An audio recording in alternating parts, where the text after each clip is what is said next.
Hello, I'm Mass, and welcome to BonkTable. Today I'm joined by my wonderful co-host Mike. Say hello. Hello. There, he did it. We see every time either I'm myself about it and you have to prompt me a bunch, or I'm like, no, I have to do this like a real person who lives in the world and interacts with people, and then that fucks you up because you're not expecting that. And there's just no way to tell which way it's gonna go. So At this point, I don't. hello, everyone. At this point, I don't know. I'm like, I don't care enough. I'm just like, talk, be here, say something, so that you're around, and like I'm not alone in a box. Frankly, I hope we never get it right. No, this will just be part of the whole BonkTable experience.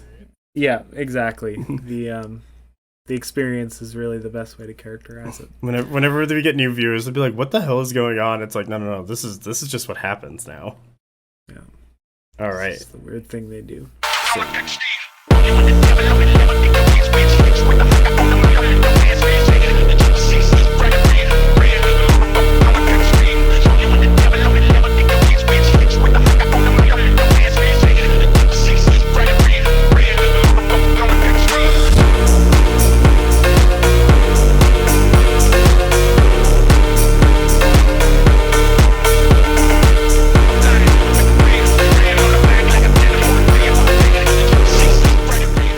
What do we have on the bracket today? So things we're going to be talking about.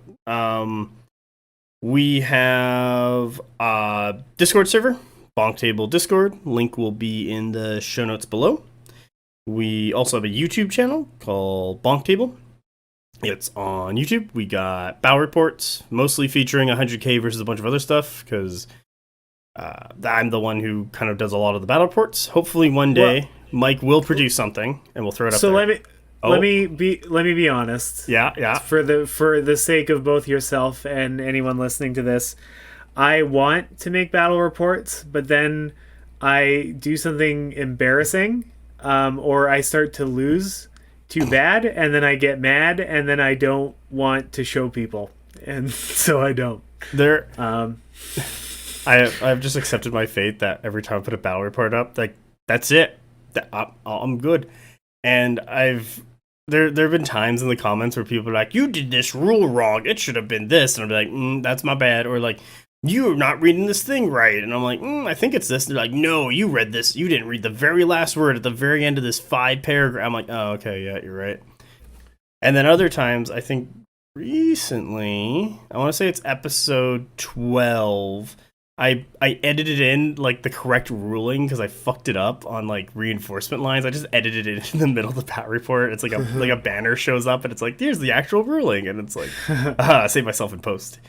And whenever, yeah, like a lot of the stuff in the editing of battle reports is me just removing dumb shit I say or like weird breaks, and that's all it is. I get that. It's not bad. I like doing it. It kind of gives me something to do. Yeah. I I mostly spend the bulk of my time removing mouse clicks of my own or the sound of my chair. Yeah. That's the editing experience for me. Yeah, there was, I think last episode you were talking and I just did a double sneeze and I knew I was going to be editing that one, so I'm like, just keep talking, I will edit this out. And then I did, and it was, yeah. Nice. You love to see it. Yeah, it makes... Or not hear it. The listener will never know where I sneezed. They'll never know. So yeah, BonkTable got Discord. BonkTable has a YouTube. Go check them out. They're pretty good. I like them. I'm in them. Yeah. It's like the what was it, my brain wants to say the hair club for men, but it could have been a different business. But in the commercials, the guy would be like, "I'm not just the president, but I'm a customer," or maybe it was the other way around. Wow, I really should have just quickly Googled this or Wikipedia'd it to refresh my memory. But anyway, the BonkTable Discord. I'm not just a co-host of the podcast. I'm a member of the Discord too. Yeah, I'm in there. We talk about shiz. You could swear in that one. Yeah. That's gonna be our most of the big ones. Yeah, that's gonna be our primary advertisement. You could say foul language in that Discord. Well, so actually, I'm not presenting this as a critique per se, but okay. In the official Discord, we were discussing the units that have been removed from Conquest, and one of those for the Wadroon was a chaff unit called Bound, which you wouldn't think too much about just on its own in a war game, a unit being called that. But then they had an officer that you could add that was called the Mistress, and then it became really obvious what the implications were there, I think. And so I just, as a fun little joke in the Discord, after people were talking about what are we going to call squatted units, and I was like, rip to them BDSM orcs or something, and anyway, it filtered that out, and I was so mad because I didn't make the BDSM orcs. I just pointed out that they were there. That's why they got rid of it, because they realized, they were like, shit, this is just a BDSM orc joke. We gotta get rid of it fast before anyone notices. It was great, because it's like, yeah, I thought that was funny, but that just existed in the first place. But I think if you're gonna do that, then I shouldn't get in trouble for pointing it out, is all. You should get extra points. Yeah, I should get an award, actually. Yeah, PB, send us medals. A trophy. I need to put them up on my wall. Yeah, I'm never gonna get a trophy for winning games, so I should at least get one for for pointing out the minor hypocrisy. Last week they put in the sacred band. Good job. This week fucked up the BDSM orcs. Not good job. Yeah. Hey, it's I guess 50-50 on the balance, but yeah, it's funny. But nonetheless, I've derailed our own thing quite enough. What'd that take? Like 4 minutes? Yeah. New world record. Yeah. Right in there. Speed run to derailment. All right. Next thing, we got PB News. It is the Summer of the Dinosaur, as it has been dubbed. We got Thunder Riders, Thunder Chieftain, Tauntadors, Drumbeasts all come out for Wadroon this summer. And I think...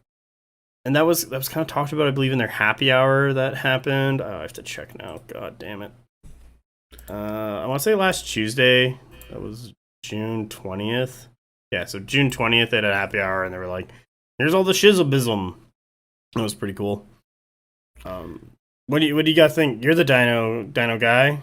You're the hard mommy. Tell me about your dinosaurs. So...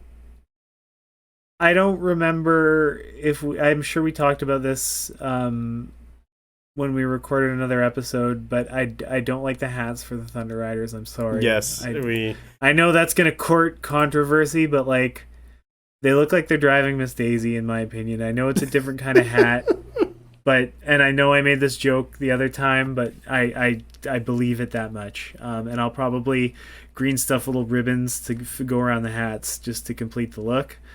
But other than that, like the Thunder Riders obviously are cool, and I need them really bad for my list, so I'm going to be buying a couple boxes. So that's fun for Dinosaur Summer.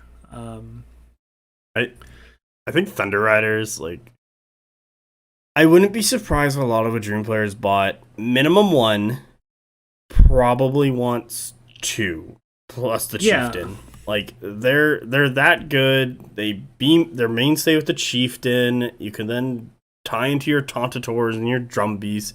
Well, the other thing I think we were talking about as well was you can put the Chieftain on a Tauntador. Can you do a Thunder Chieftain? No, because he doesn't get access. No, you can't stack a dinosaur on a dinosaur. No, unfortunately, they've been very explicit that that's not allowed. But like, the Chieftain's orders becomes a bubble once he's on a Tauntador or Drumbeast or some shit. So that's actually kind of an interesting support angle you can do.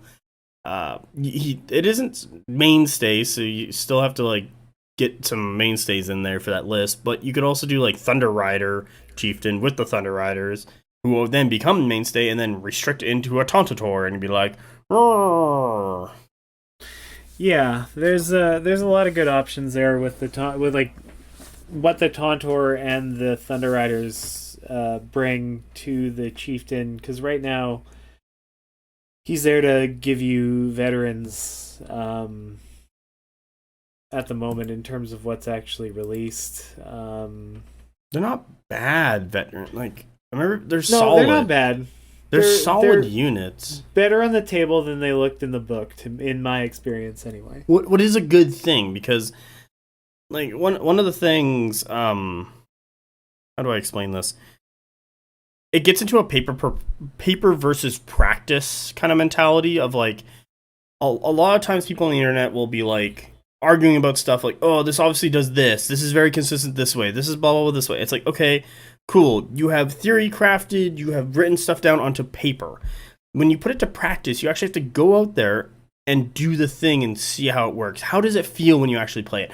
How do you get around terrain when you actually play it? How does it interact with the rest of your list? Because a lot of paper like what a paper is like, you're in a lab, basically. Like you're in a sterile, cleansed, secure lab to do your theory and your crafting, while the practice part is like, get on a table, put down models. One of the things that, I'm going to pull a name out of a hat here.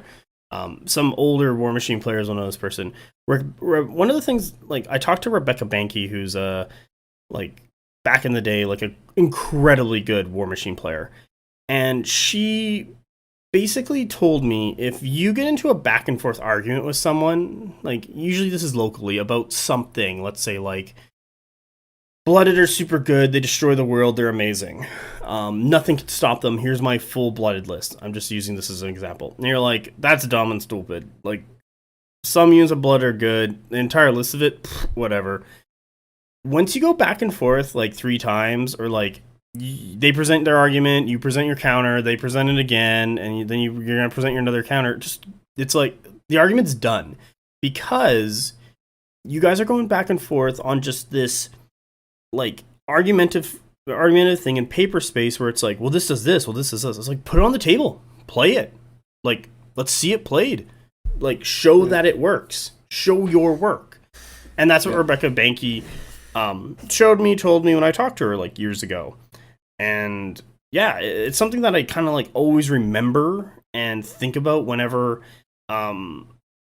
I'm playing the game, and also like theory crafting, list building, and talking on the internet, because there comes to a point on the internet where like I see people talk about stuff, and it's like I kind of hit the point of like disengagement, because no matter what I say, their opinion is not going to change. They've stated their arguments and everything and why they think that way. I've stated my counter arguments and why I thought that way, and they still believe in their thing. Or like, you know, it's hard to shift someone's opinion on the internet, but because myself and the person I'm arguing with, or we're talking about it, we're not actually physically near each other.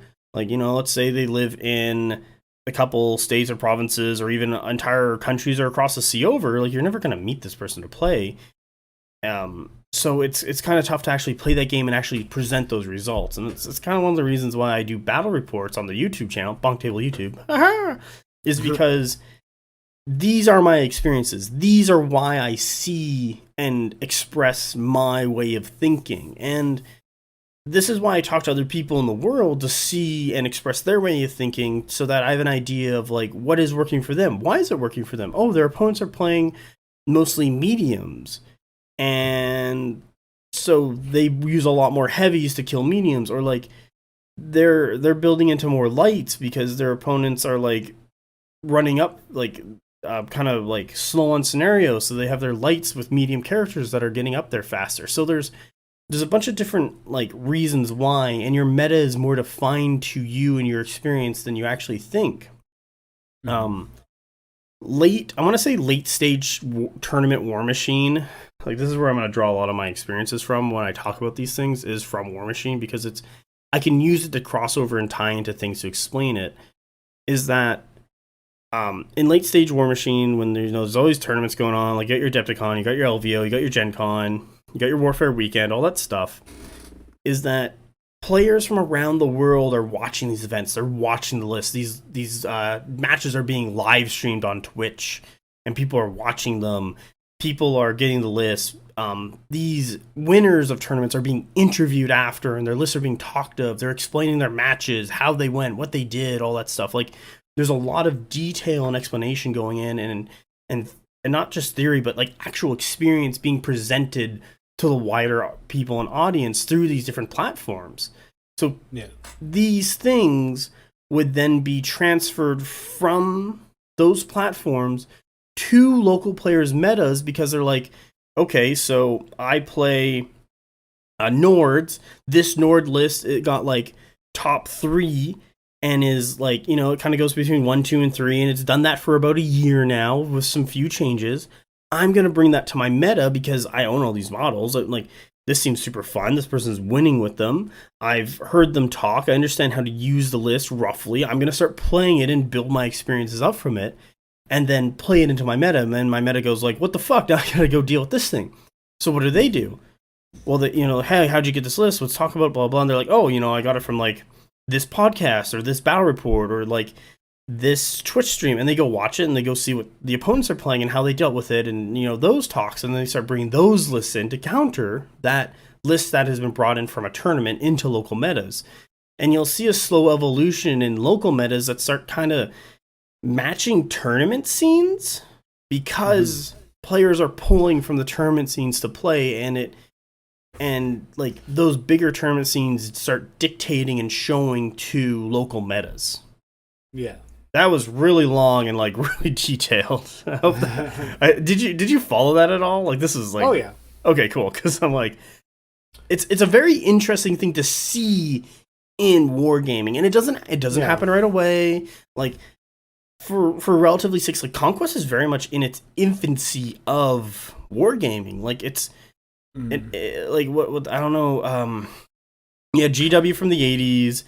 You got your Fantasy, you got your 40K, you got War Machine that came out in 2003 to be a like the thing that contested Warhammer, and then Mark II happened. What was like the competitive War Machine's really good for a player who is 18 to 25 in college.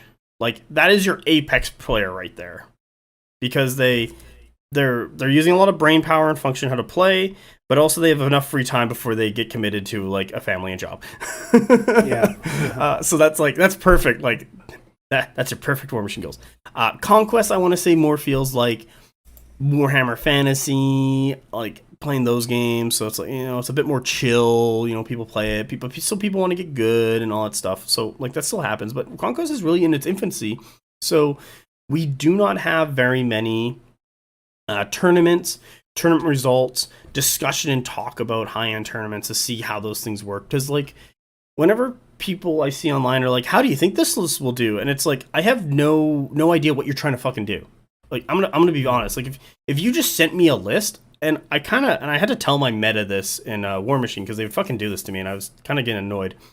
Like, my local players would send me lists and be like, hey man, what do you think of this? And I'd be like, hey man, what do you want to do with it? Like, you need to tell me what your fucking plan is so I can tell you if it's a good idea or not. Because if you just say, here's a list, do you think it's good?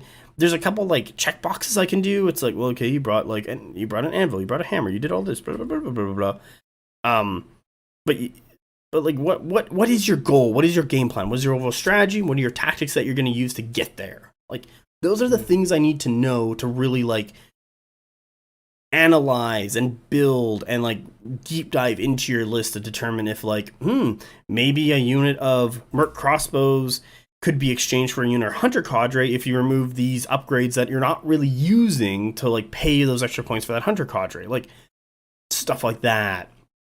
Yeah. And so like, times when I see on the Conquest server, there's like, hey, what do you think of this list? I'm like, okay, what are you trying to do? Like, because you just threw up a list. You haven't explained to me what your goal is. So I can't help you achieve that goal unless I know what it is. Yeah. Generally speaking, go ahead. I'm gonna take a sip of water. That's fair. Yeah, like I've noticed, generally speaking, like there's no in 40K or whatever, if you are just getting into the game, you don't really know how to build a list. Like you go on, you know, you want to come close to the mic? oh, classic. No Yeah. problem. So with 40K, like if you just get into it and you're new, like you're gonna go to any of the number of websites that either have tournament lists or have exhaustive analysis of the units, and you're gonna like figure out a list from that if you have nothing to go by. But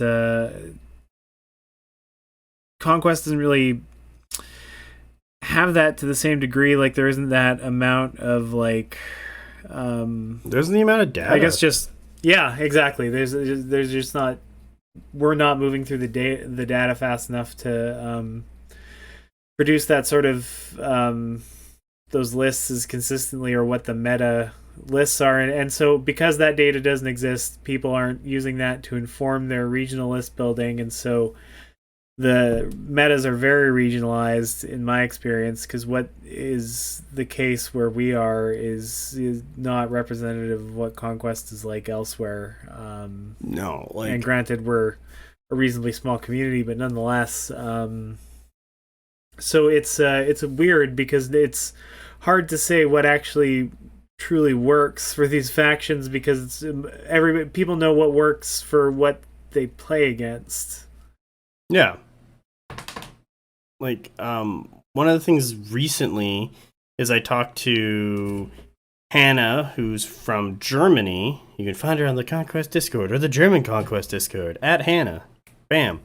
And I was like, hey, what you playing? And she sent me this MSU spam list, and I was like, oh god, this is amazing. And I played it, and I did really well with it, and it's a battle report. I believe it'll be number... I don't know. I think we're at 13. It'll be 14, and it'll probably come out before this one, so if you want to go check that out, you're more than welcome to. It's something that she was using and developed with her local meta for 100 Kingdoms to just, like, feed bodies to keep people out of zones and score zones and win. Like, it's not designed to kill anything.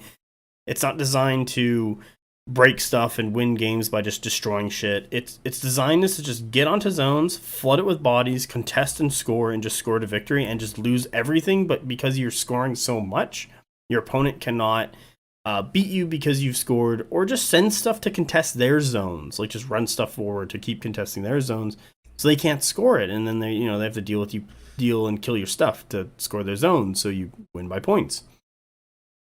And yeah. It's something that I actually have not done yet in Conquest, and I'm happy I played the list, because it shows that in different regions of the world, people are playing different things, and it works, and it does work, and I'd truthfully probably play the list again. It was actually really fun. Yeah.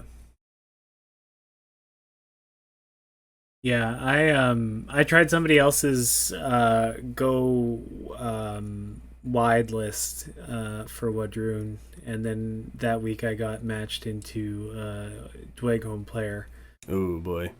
Yeah, and I was just a Pez dispenser feeding them MSUs to eat, and that made me hate that list. So I just feel like, in the interest of journalistic integrity, we have to give equal airtime to both sides of trying a different regions list. Yeah, because sometimes it doesn't always go.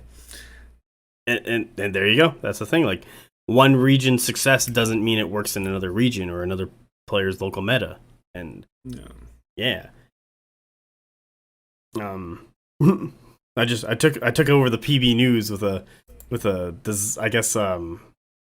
meta rant. I don't know what to call that.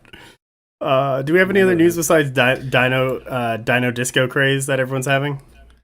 I guess just that the exclusives got announced for the Tauntaur and Drum Beast. So with the Tauntaur kit, you get a Chieftain resin model that is also going to be the same one that'll be available for sale separately. This just bundles them and possibly gives them to you at a slightly more attractive price. Okay. And then in addition to that, there's the Drum Beast comes with the Scion version of that. Oh, as would okay. be appropriate for that dinosaur. Other than that, what they both have in common is that you get a scenic base, which is pretty nice, with 6 hunting packs to add to the scenic base, which is fine. It's not it's not bad or Ooh. anything, but Recreating Jurassic Park. yeah, it's a little extra there, and then you also get a pack of stickers, which Okay. I'm personally ambivalent about. But if you are into a certain type of aesthetic, then perhaps you'll really enjoy them. But Can you, when you get, you're ordering the Tauntaur and Drum Beast, right? I'm gonna order the Tauntaur for sure. The Drum Beast, I am feeling more like I can maybe You can kind of make do. wait on. Yeah. Yeah. Yeah. It's I like it. I just that's a lot of I'm not made of dinosaur money at the end of the day, so I have to be a little bit measured about how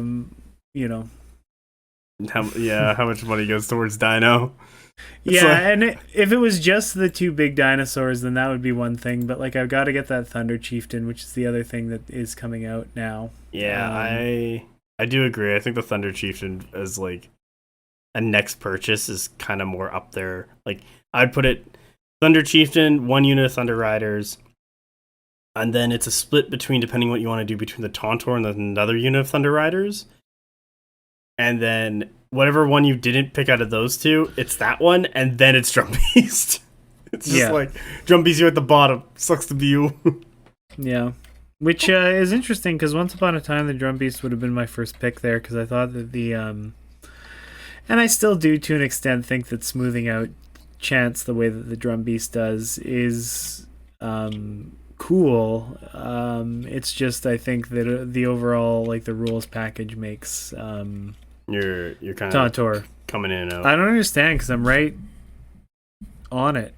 It's weird. I'm gonna try changing a here. Okay, we'll see if that goes better. So the taunt. How do I sound now? Just start rambling. Like Okay, just classic. keep going Just for classic like me rambling. yeah. Just do a ramble, and if it sounds like you're cutting out, I will let you know. And if you ramble successfully for like 15 seconds, then I'll just tell you to stop and you can just go. Like you can just continue on your train of thought. That's fair. So what was I talking about? The difference between the Tauntaur and the Drum Beast, or like why Yeah. you think the Drum Beast was better? The Or Drum better Beast- before. Yeah. Previously, the Tauntaur was just a shooting dinosaur, which I know a lot of people really liked, but I was more interested in the Drum Beast overall. But now the Drum Beast is still interesting, but for what it is, both the like just the stat package that you get with or special rule package that you get with the Tauntaur is much more attractive than the Drum Beast at this point. And as you mentioned, the being able to turn the the chieftain into a buff tank is with the Tauntaur is very good. So Because So it sounded like you were cutting in and out there near the end. Like it was going for like the first 15 seconds, and then after that, it's like da da da. I really don't understand. But it also sounded like you were finished. Were you just? Sorry, I'm like nowhere in the middle of this. But were you just what the hell was it? Were you actually taking pauses? Because it was like it seemed like it was doing a full thing. It just like you took pauses between like and then good. That could be. Sometimes I pause at weird times. Yeah, We'll see how the recording sounds. Okay, we'll fix it in post. Exactly. If we need to re-record something, then we can. Yeah. I don't know. But having the chieftain be able to give double time or flurry to units as needed seems like it would be really useful. Yeah, I think that is it. What the heck was it? Was it 8 inches? I think. Yeah. So I think it was a bubble. It was like everyone with an 8, so you probably hit like 2 or 3 units pretty consistently with it. What's kind of nice. Yeah, like if you've got if using the Tauntor to hold a point, then you can have it throwing out buffs to the units that are supporting it, which is a nice thing to have. Yeah, it really is. Yeah. Okay, so that's BB News. You want to move to Rule of the Week?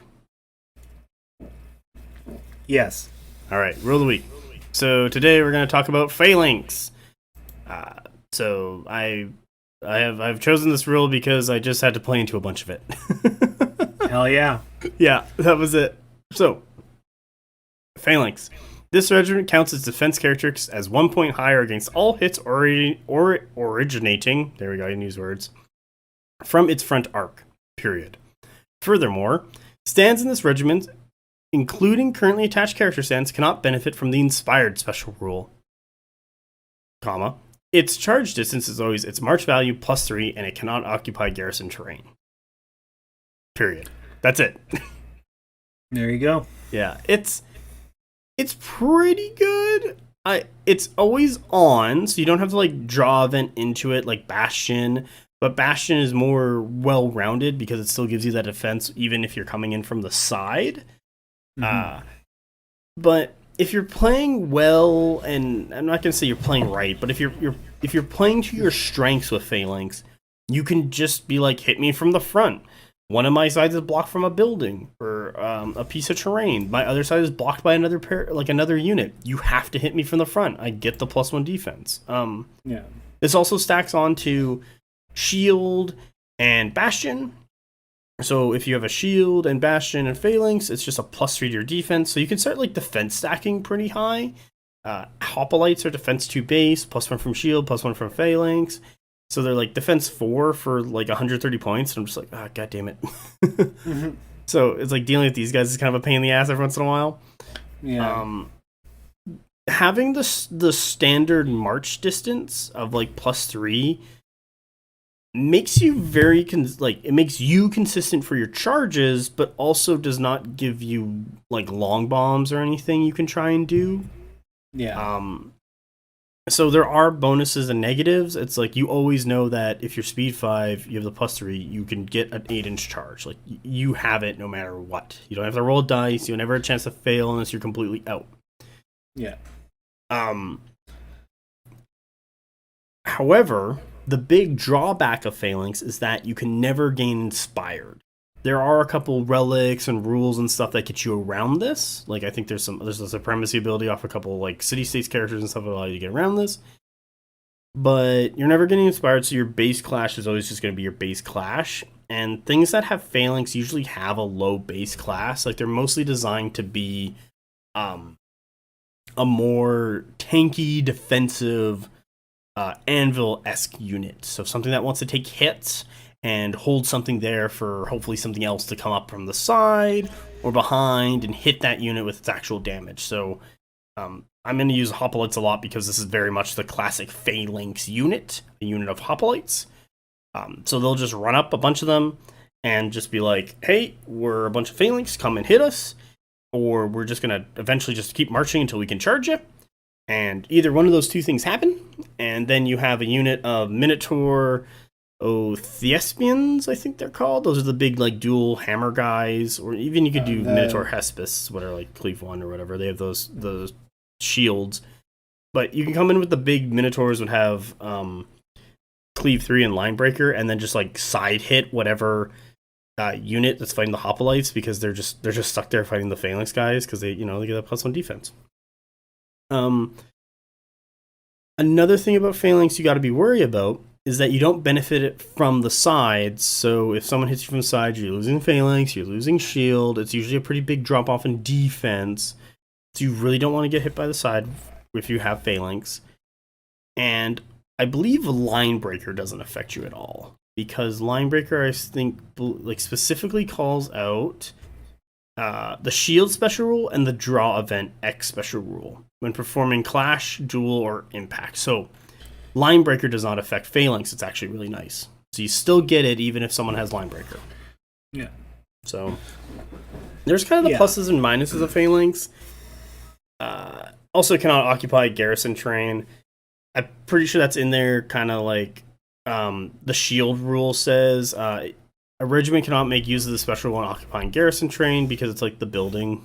But That's stupid because you can, if you're in a building, right? yeah, And you have a shield, yeah. you put your shield on the window, and then they can't stab through the window. So to me, it makes perfect sense that would, because like the building has, okay, stay with me. The building has +1 defense for being the building in the rules as a garrison, right? By default, it could be different, but just for the purpose of this example. So we're saying this building, be it a cottage or a castle or whatever, It can be has +1 defense in its current unmodified state. So now if I walk in there and put my shield over a hole in the wall, whether you want to call that a hole or a window or I don't know, the Kool-Aid Man hole, and he smashes through portal, the wall. Yeah, whatever it is. If I put my shield in front of that, I've made the building more resilient,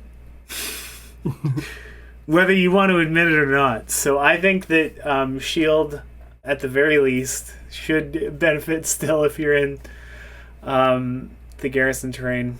That's not. One of the things I always imagine when doing a fight between a unit in garrison train and a unit outside is that they're trying to like break in. So they smash in the door and then they're in and everyone's like fighting the freaking building, but some of the guys are still out back like hanging out, just be like, okay, well, we'll just wait until some of the guys die, or like, they start clearing out more so we can actually get in there and fight. And that's why like, the regiment is represented to be outside, because it's like, oh shit, a bunch of guys showed up, we gotta go fight these guys now while we fight the guys in the building. Like, crap. Yeah. So that's how I like mentally and visualize when like people are fighting over garrisons, because it'd be really dumb if like a bunch of Force-grown drones were like poking at a tower and be like, you're dying, get the fuck out. It's like, you ever like play was it Age of Empires 2 or whatever? No, surprisingly. Oh really? Because it's quite funny. They kind of fixed this in later games, and by fix I mean they added an animation, but the units would just like run up to a stone house or whatever and just start hitting it with their swords until it died. Hey, and it was like that's what I kind of like. That's kind of what I sometimes imagine when like regiments are fighting garrisons. They're just like trying to break down the building instead of what I actually like when I want to deep dive more into it, where they're like breaking down the door and actually going in. That's fair. This is such a huge digression, so I apologize. But it just attacking the house the way that you described made me think of this. But like, you see those videos where like online where somebody has like a glass coffee table and they put like a lighter or something down on it or a cup, and like they just hit the one point on the surface of that object that was down to 1 HP. Oh, and it just explodes. And it just shatters, yeah. So like, what if you have no choice but to beat the shit out of a house until you get into it? Like, why wouldn't you fish for mortals in the house at the end of the day? It's not as crazy as it sounds, is all I'm saying. You might. What if you hit a rock and just like a whole, like one of the rocks that are part of the rock and mud foundation of the cottage, like these things are so often made of in my imagination. You're breaking up. Sorry, man. Oh goodness. Are you still recording? Yeah. Okay. Do you want to just unplug and replug your mic? Maybe it's just like a wiggle issue, or. Yeah, let's give that a try. You can hear me fine, right? Yeah. Okay, cool. Because you started talking about the house, and it was like, okay, I clearly missed something here.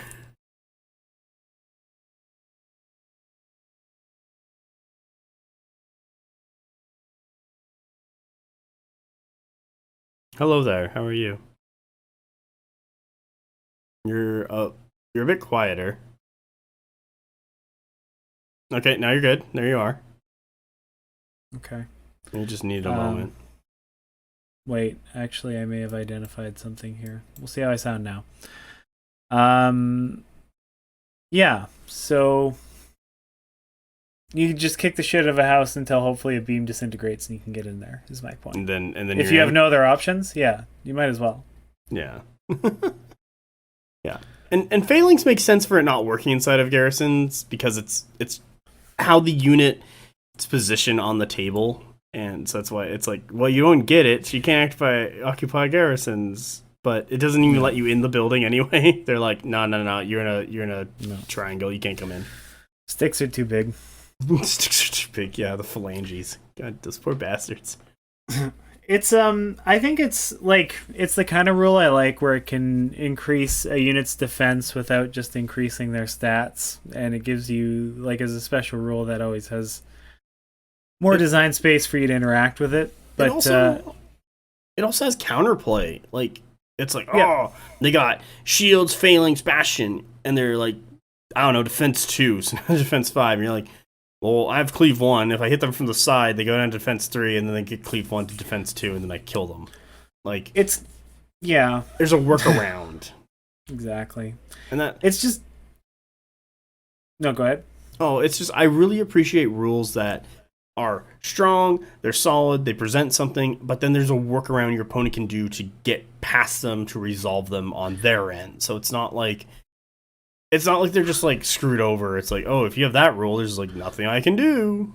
Yeah, that's why I like defense modifying special rules more than just high defense, as I keep crowing about every single time. But I will say phalanx specifically is in a weird place because I think you, between not getting inspired and not being able to occupy garrison terrain, even though one is fairly situational, I think that's a lot of downsides for the benefit.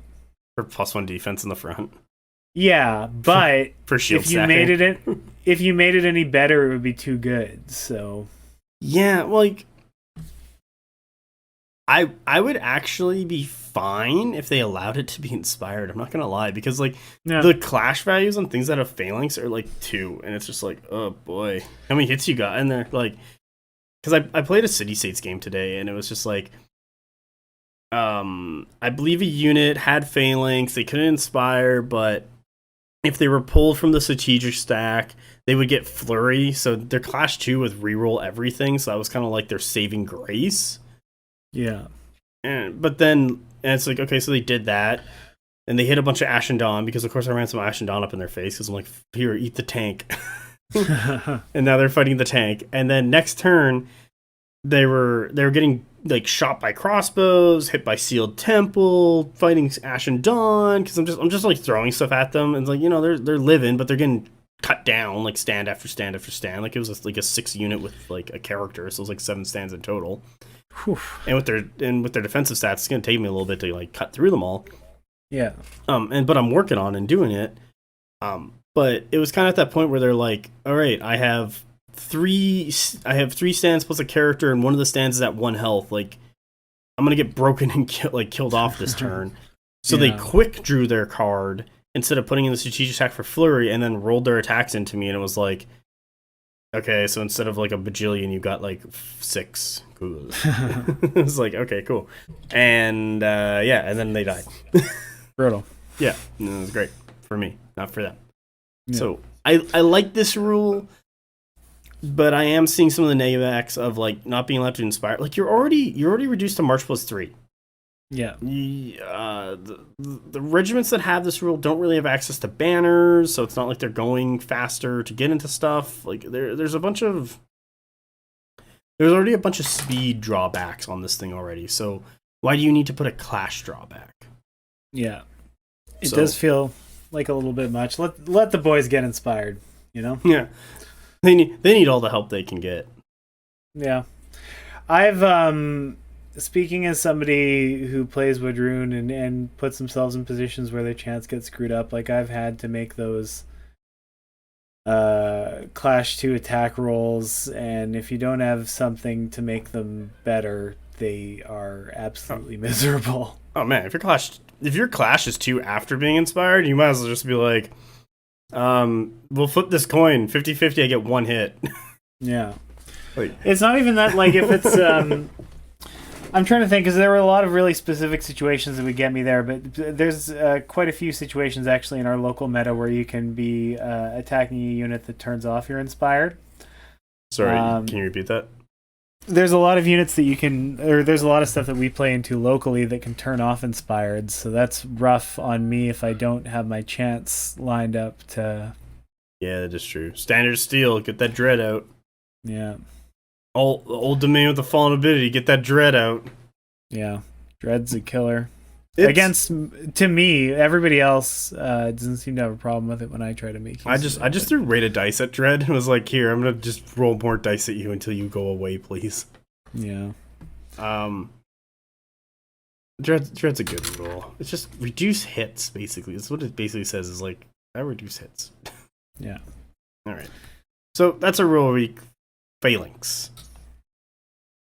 How you gonna give it an official BonkTable rating? Yeah, I'm personally gonna rate it 6 dinosaurs and a gold coin. Thank goodness you put some money there. Putting my money where my mouth is. So what do you rate the phalanx then, though? Like I'll give it an actual number because it's 5 out of 7. Rude to imply that I didn't give it an actual number. No, it's 5 out of 7. Perfect movie. Perfect. I would have to rank it like solid. It has some issues, but it's a good. No, I put solid. I put it as good. So like solid is like, yeah, I want this is solid, but good is like, okay, it's good. I would kind of like that's the feeling like, okay, you know, like having phalanx, there's some negatives, but there's some positives, and what it's on is usually like what you're building for.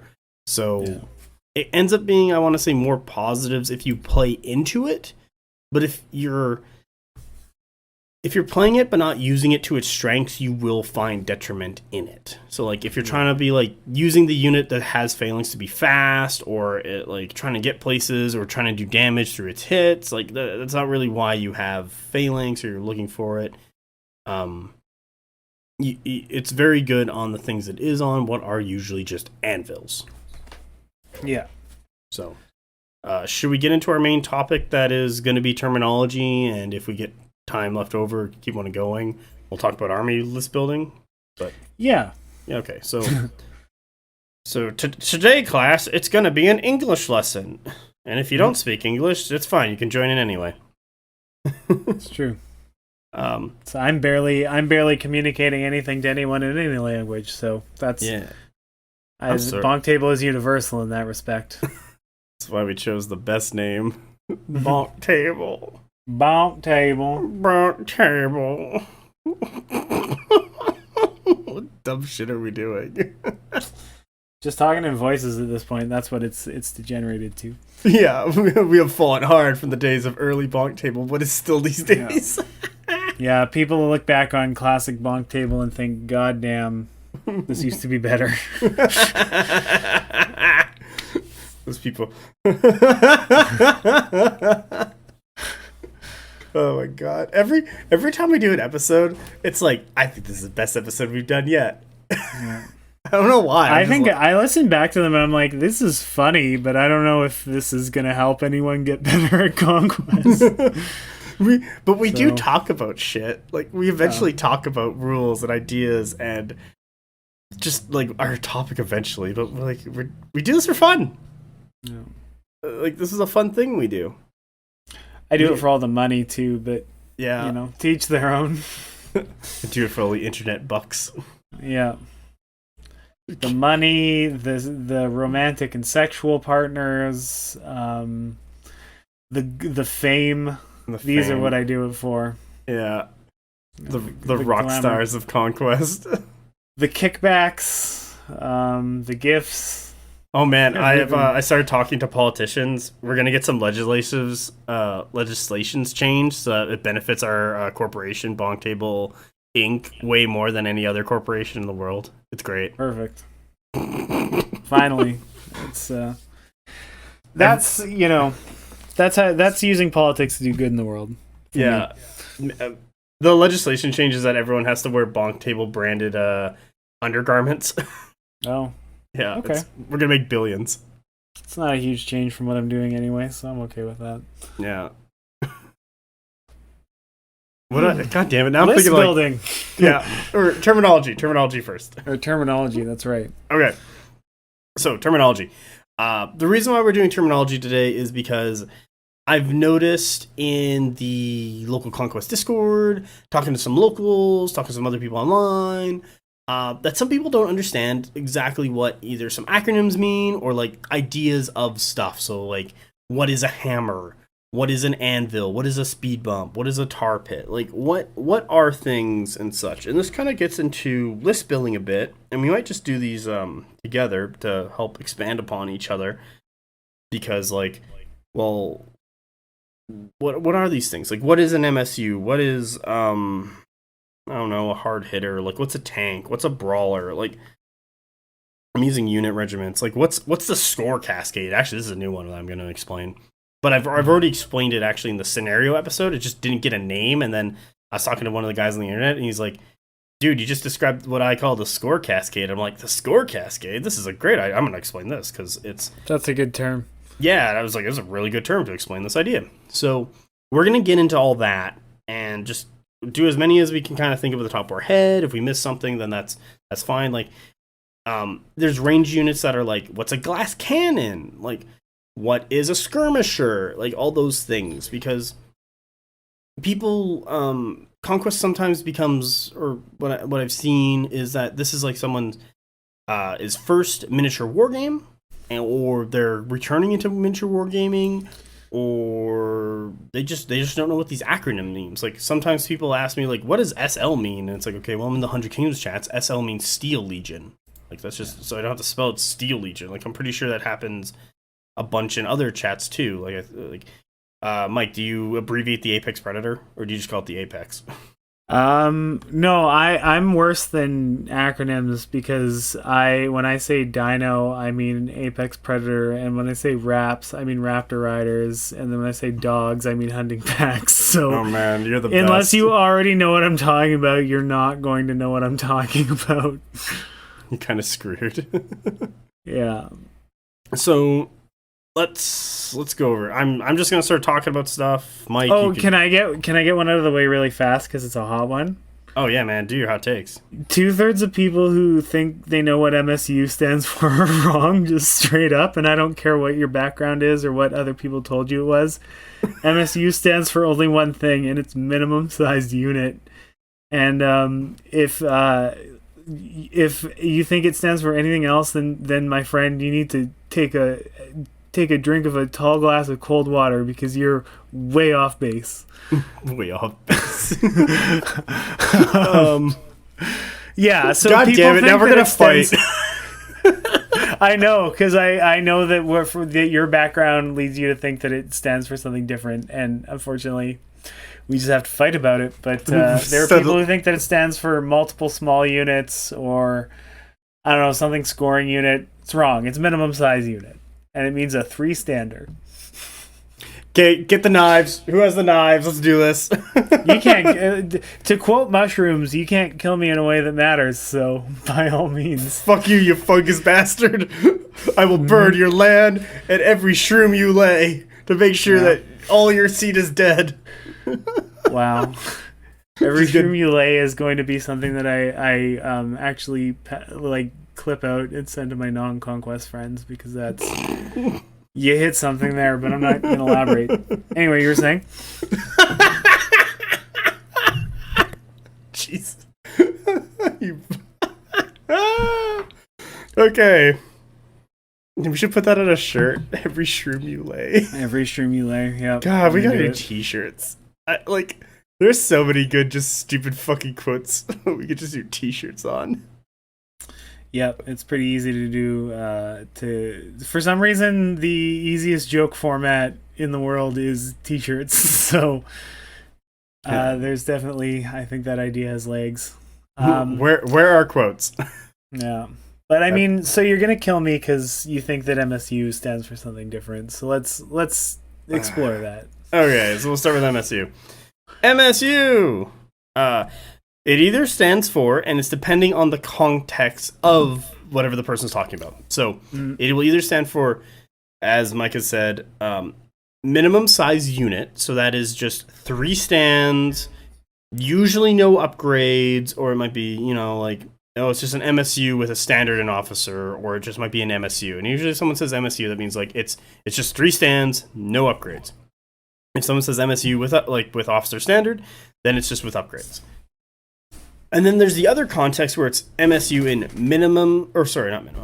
multiple small units. So this gets into a bit of list building where when you're building a list, you are just taking MSUs. Like you're taking just a bunch of them. Your list is like character, MSU, MSU, MSU, another character, MSU, MSU, MSU, MSU. So now you have 8 minimum size units. So that is now multiple size units. Multiple scoring units. Or multiple scoring units, that's if they're medium, so that's another one you can do. Sorry, not multiple size unit, multiple small units. Oh, multiple small units, that's right. Yeah, MSU. There we go. It's too many things. I say let's just make it the one.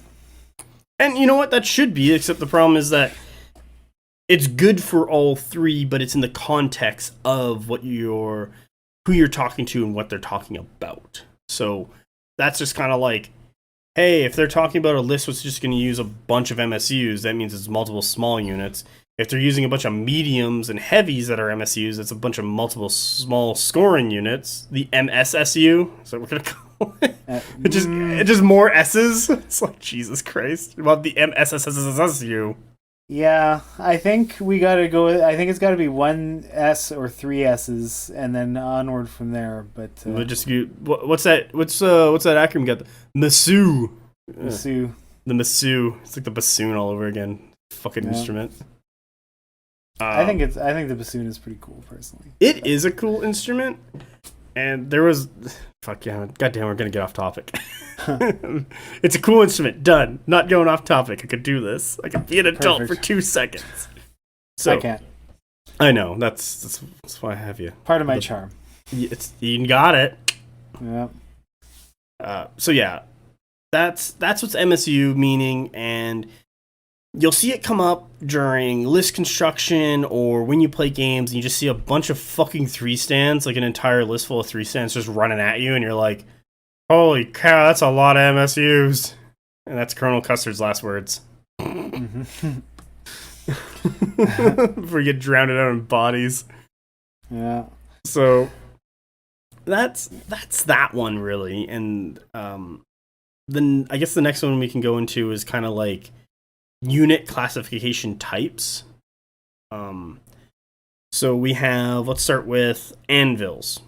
And you'll hear anvil talked about a lot, and anvils are really something that can take a hit and just hold it there. So a very common strategy, especially in Frankenfile games, is the hammer and anvil.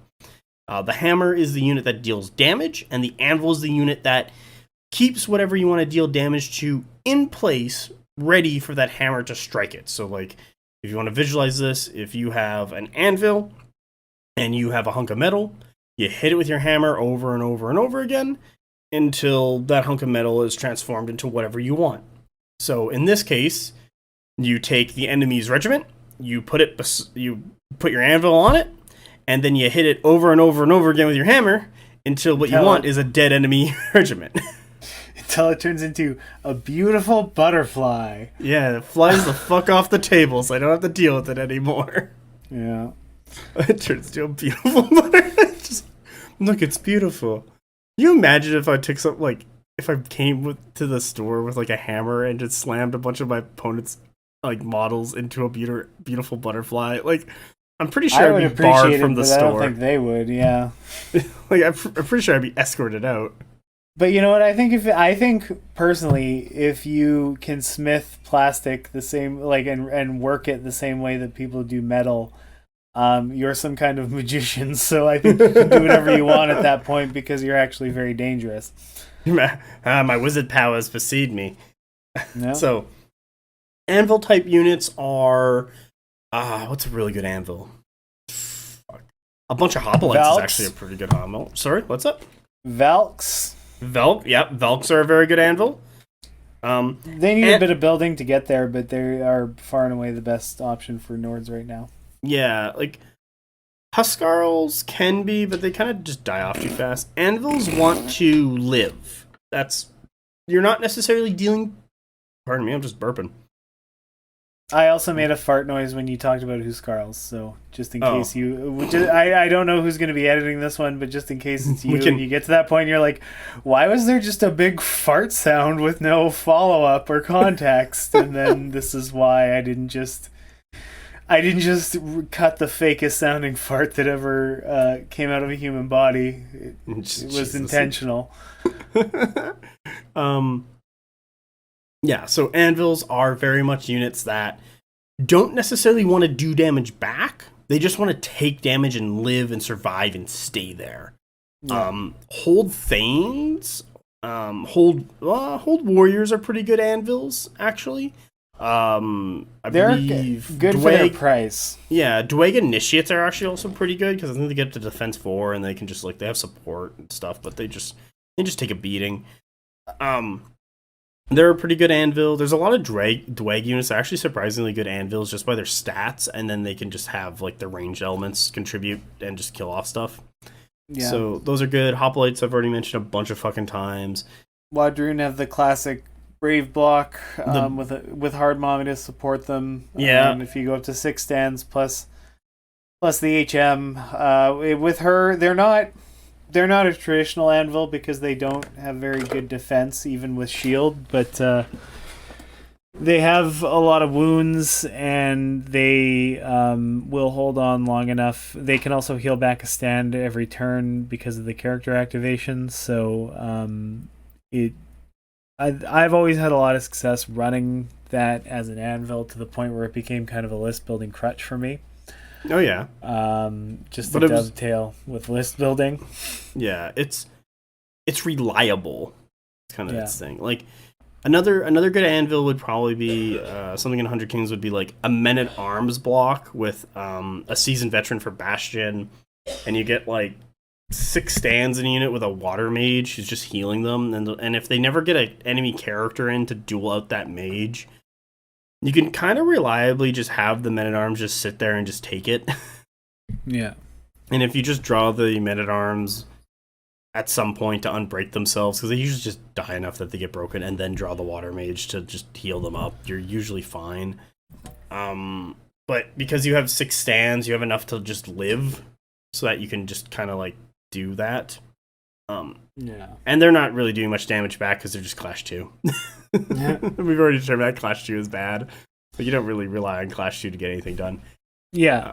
Sort of as an aside to that, back in the day when Death's Gaze was how you ran Braves in Wadroon, there wasn't really a way to enhance their base Clash for those impact hits, so you were getting a ton of them, but they were all at Clash 2, and the lack of quality of Clash 2 hits became, for me as a single individual in my own mind, a meme and an inside joke, and I'm hoping that maybe that is for other people as well, but I really don't know if it was just me being oh, well, time for more of those worthless Clash 2 hits in my own head and being this is a joke that everyone makes. This is a classic Conquest joke.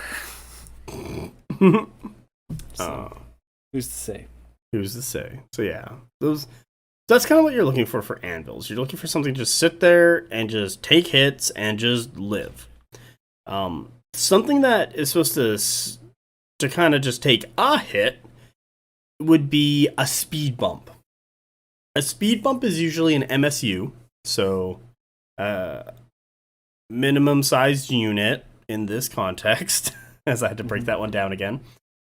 That is designed to just kind of get in the way and act as a speed bump for your enemy. So this is something you just run forward to effectively hold for one turn, basically. That's its whole job. It's just to get the fuck in the way, be goddamn annoying, like actual speed bumps in the real world, and just delay or just be there for one turn. So things that are great speed bumps are things that are cheap as all hell. And the cheapest of all hell things is the Militia Bowman. And if you ever watch any of my battle reports, there will be times where I just run Militia Bowman into my enemy to be like, here, eat this. Because there are 75 points for 3 stands, these guys, and their whole job is just use their bodies as shields. Like, that is it. That's disgusting. Yeah, they're just 75 points. Yeah, they're super gross. And that. They'll never do any real damage. They're like volley 1, they're barrage 3, they're range 16. Like it's not a great stat line at all. You could take aim to volley 2. Ooh, but it's like I could also just go to 105 points for Merc crossbows and have volley 2 with AP 1 at 18-inch range and take aim to volley 3 and actually get like some hits in and do some damage. So Militia Bowmen are kind of used to just get just to get a Theus Priest out or a cheap mainstay to get your restricted options, but they make fantastic speed bumps. Because what your plan is to do with them is to basically, you just run them forward. You just run them forward into your enemy and then they have to like kill it. And the thing you set up behind them is your your hammer. So you don't, depending on the context, like how the train is, what's going on the table, all that other stuff, your ideal goal is to have the speed bump about, I don't know, let's say 4 inches in front of the hammer unit, and the hammer unit is on a diagonal from the speed bump, so that your opponent has to charge or they can't get through the speed bump to get to the hammer. They have to deal with the speed bump first. It allows your hammer to have time to then hit that unit and kill it. And because they're so cheap, you don't care if they die. They usually do like absorb range shots pretty well because they're just losing bodies, and you just need one stand. Like you're good. Like range will do damage. Magic will wipe out this unit. Like I think I've had like a Archimandrite just like pop a spell off and just the entire unit died. Like shit like that will happen. But it was a spell that was not used on other things. It was time they had to take activations away from killing things they wanted to kill the speed bump because it's in the way. Like, that's kind of what your speed bump regiment is. So, Militia Bowmen are probably the best of the best because they're so goddamn cheap. They're defense 1, they're resolve 2, like they'll die to a stiff breeze. Mm-hmm. Other units that fill this role are Raiders. They do it pretty well because they're cheap enough. Horse-grown drones are cheap enough. Hunting pack from Madroon are pretty good at it. But also, they're also like those doggos. They're so fast too, so they're really doing it. So you're looking at those kind of units. I already talked about Nords. What else am I? Dwag. You have Flame Berserkers and Tommy. Dwag don't have a speed bump. I would say that's what they're missing in their list building. They need a speed bump. PB, get on that. Yeah. So they need more. They need more speed bumps. Find the cheapest dwarf and shove them in there. It's just a dude with a pickaxe and it's just one stand. It's like speed 9. It's like I'm a light. The last game I played with hunting packs, which I've been enjoying a lot more since the updates, which I talked about, but I just want to affirm that's still the case. Nonetheless. The last game that I played, I actually used my auto-in reinforcement each turn until turn 3 to hold them off. Yeah. So that I didn't have to worry about them actually reinforcing. And then once I had my reinforcement line up I had it up about 17 inches from my raptors. Yeah. And then I just had them come in at the reinforcement line and then use their vanguard move, use their first vanguard move to just do bumper cars to reposition and then run in front of the charge that my opponent was setting up. Nice and play. Then it just messed up their whole tempo from there. And that's a perfect use of a speed bump. Like, swing them onto the table, running up in front of things, get in the way of that charge, and then it sets you up to deal that damage back because if they don't kill the raptors or get rid of them somehow, you're just like, here's some raptors, like get them doggos. And they probably will get the raptors, but not the raptors, sorry, but the hunting packs. The hunting packs specifically die like nothing. But they will, if they can just get into them, like they, for what they are, they lay so many attacks into the into whatever they get into, and with shock especially. So it's like hunting packs are good if they can get an attack, or if they can just die to something. Both of those are great. But yeah. like the second tier of Vince McMahon face meme is like if they have shock and you get that buff, and then the third tier is if you got into the flank, so you get the opportunist reroll. Oh, Jesus Christ. And that's Vince McMahon, like, really just losing it in the chair. He's like falling out of that chair at that point. Yeah, exactly. He's doing the "ow face." It's terrible. I don't know what it is about that meme, and whenever like people use it, I'm just like, it's funny. I love the Vince McMahon face meme. It's so... when we inevitably roll around to the Rating Classic Memes episode, I'm gonna speak very highly of that one. You're gonna have to repeat that. Oh, terrible. When we roll around to the repeating classic memes, or reviewing classic memes episode, I'm going to speak very highly of the Vince McMahon memes.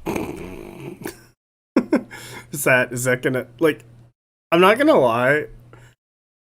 What is it? I for sure want to do a dumb episode for April Fools. Like, oh yeah, when we get to that point, just like, we'll try and like the slightest contest related to just justify it being a Conquest bot like episode, but it's just gonna be the dumbest of shit. Yeah. I'm into it.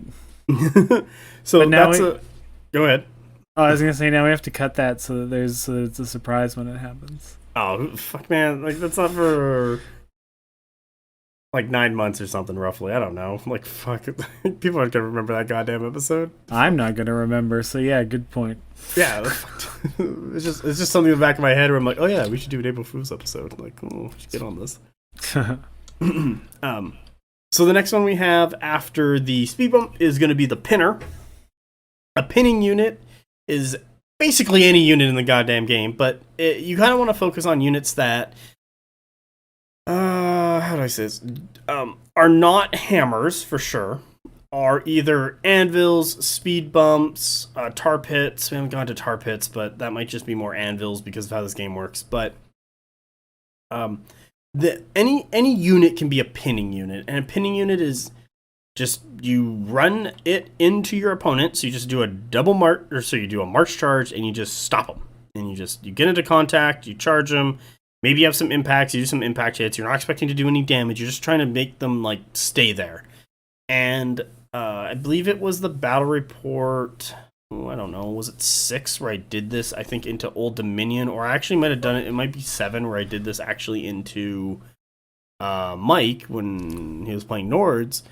Is I just ran a unit of militia bowmen and just like did a march charge into like someone's regiment, and they were like, "Oh, I'm gonna kill that now," and I'm like, I don't care. You're not getting to my hammer. You're not getting into the thing I want that I don't want you into. You're stuck there now. Like, yeah. If you go first next turn and activate that card, guess what? You need to kill the pinning unit. I don't care about the pinning unit.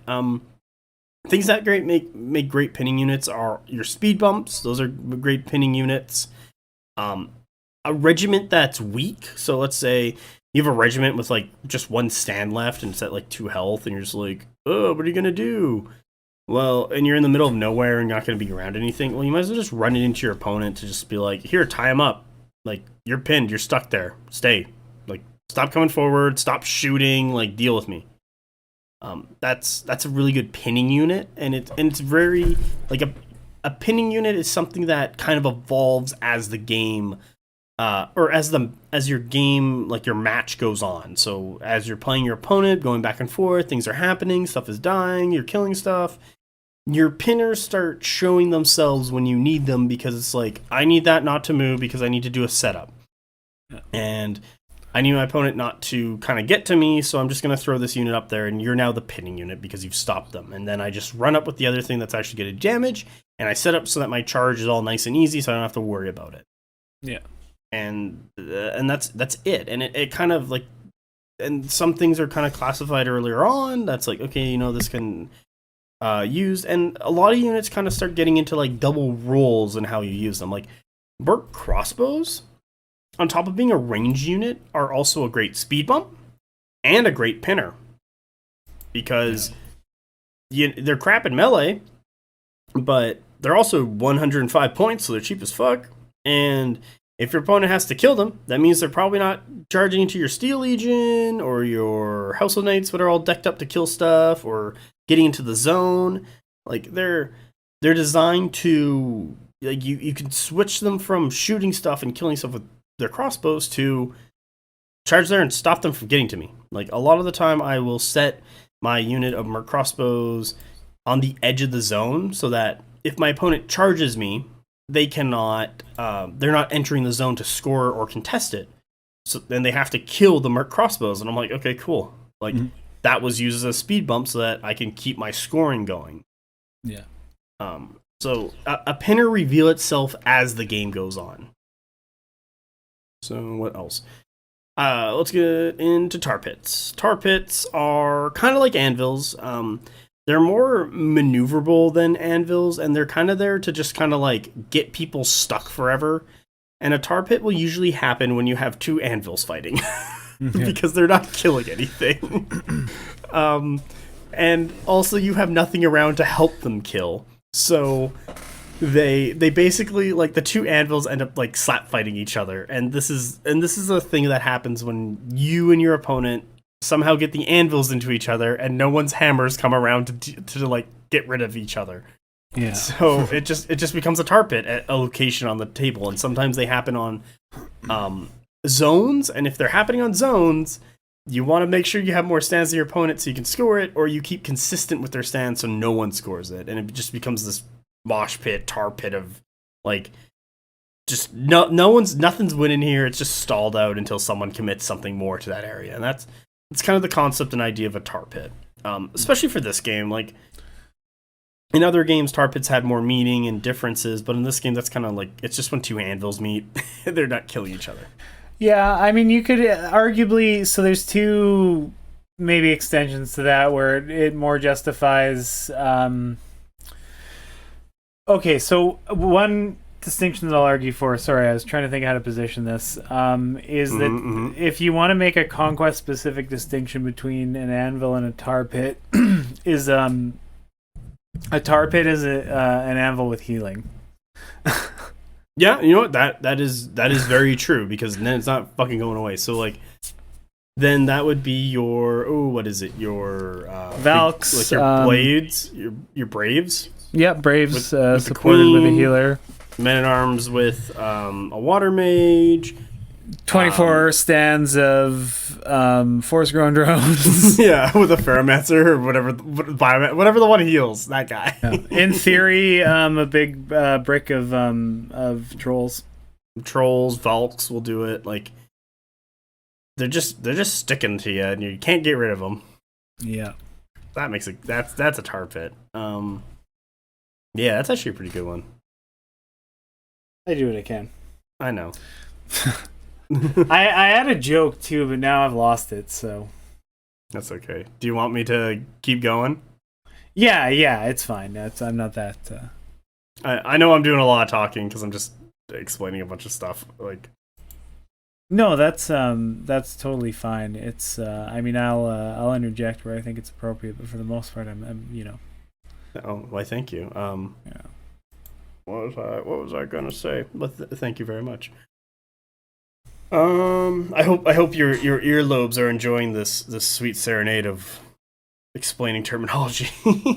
Yeah, if there's one thing that I love to hear, it's wargame concepts explained by male voice, and we're so deep into this, I don't know how sarcastic I'm actually being about that.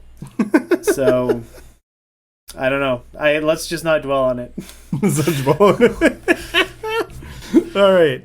So the next one is going to be hammers. So what is a hammer? A hammer unit is something that hits like a fucking truck. So these are your damage dealers. They can be like they kind of get into some glass cannon territories where like a glass cannon is the concept of it's a cannon but made out of glass. So it'll do a ton of damage, but if it ever gets hit, it's going to die.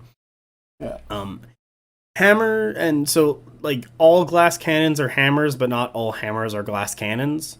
So in that case, like, what the fuck could be a hammer? Like, buffed up Steel Legion, like buffed up defense Steel Legion can be a hammer that is not a glass cannon, because you can get them to like defense 4 with Bastion with Armor of Dominion to reduce cleave, and then like Standard of Steel to get rid of Inspired. So like they'll just sit around taking hits, but also dealing out a ton of damage. So they'll actually start winning fights just through like a meat grinder. Yeah. And that gets into meat grinding. What is you just have a hammer basically, just keep charge clash, charge clash, charge clash. That's the meat grinder. Yeah. Because you're grinding the meat of your opponent through that hammer. Yes. But like buffed up defensive Steel Legion actually do that really well. But back to the hammer before I get into meat grinding and glass cannoning, is that the hammer unit is something that deals damage. So this is your Incarnate Sentinels because they got cleave 2. This is your Ice Jotnar from Nords. Like, God, fuck that thing. This is your tempered sorcerer, either on this is your warlord tempered sorcerer and unit of Fireforge. Like these are all things that are dealing damage, and they all want to deal damage, and they don't necessarily want to be hit and killed because that reduces your damage. Mm-hmm. So things I mentioned there were tempered sorcerer that is on in the unit of Fireforge. You could put that classified kind of as a glass cannon, but because it's Dwag, they're in a unit of defense 4 Fireforge, so they're actually surprisingly tanky.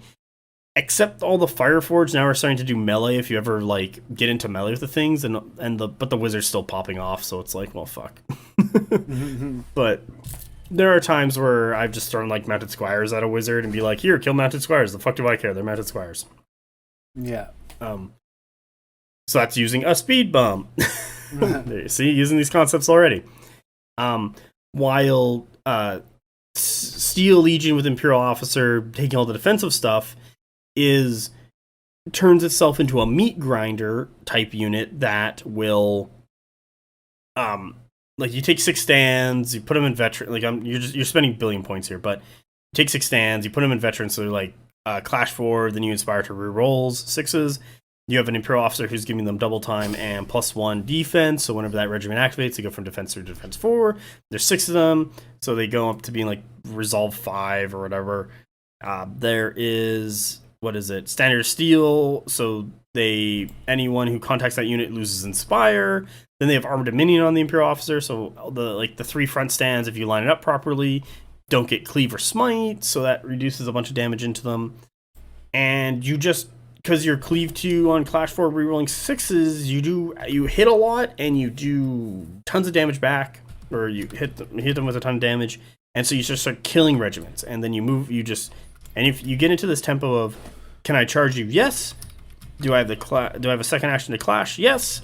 I charge, I clash, I charge, I clash, and you start just grinding and eating through your opponent's army at that point. Yeah. And there's times in games where that happens, where I've just had a unit like that big Brick of Steel Legion, like exactly as I've explained it, just gone and eaten whatever tanky thing they put in the way, like that anvil to hold me back or that tar pit, and then just gone into the innards of my opponent's list, like into that Fireforged wizard who just had his 3 stands of Fireforged and they just immediately died to it, into the Hellbringer Drink who just immediately died to it, like all that stuff. And you're just eating all the juicy sweet bits that were dealing damage to you, but because they're not killing you, you're just hitting them. Yeah. And that gets into like the meat grinding concept. So once you're on a meat grind, it's pretty good. It means you're doing good. But another hammer is like the Ice Jotnar. That thing like moves quickly, does its charge, impacts a bunch, does its clash, does a bunch of damage, and then casts a spell for more damage. And then it gets eaten up by something, hopefully, because it's too far forward. Like another one would be the Trident Giant from City States. That thing is a big damage dealer with its Trident Strike. Another good damage dealer out of City States is the Heavy Minotaurs who have like the 2-handed weapons, so they're like cleave through with Line Breaker. So that is just pure damage. Yeah. Because it just cleave through and Line Breaker will basically cut through almost everything. So you're pretty good at just like every time you hit, you kill a thing, cause resolve. Like that's a hammer. Yeah. I believe that they're defense 2 though, so that is also a glass cannon, because if that thing ever gets hit, they're defense 2. If there's any amount of cleave, or God forbid if it's AP2 and those things, they'll just die. Yeah. So when you're using hammers and your different types of hammers, you kind of have some tankier hammers and you have some more glass hammers. You're trying to use them with your other you kind of split this into like the defensive stuff, so that's anvils, tar pits, speed bumps, pinners, into the more offensive stuff. Hammers, meat grinders, glass cannons, and brawlers. We'll get into brawlers. Those guys are actually really fun. Yeah. Like you want to pair them up into your anvil units so that you can get those hits off, because hammers don't like being hits, because dead stands means less attacks, but means less damage. Yeah. So, hope I've kind of explained that concept pretty well. Yeah. Mike, any thoughts? Just you want to grind that meat, but you don't want to get glass in it, or you'll get sued.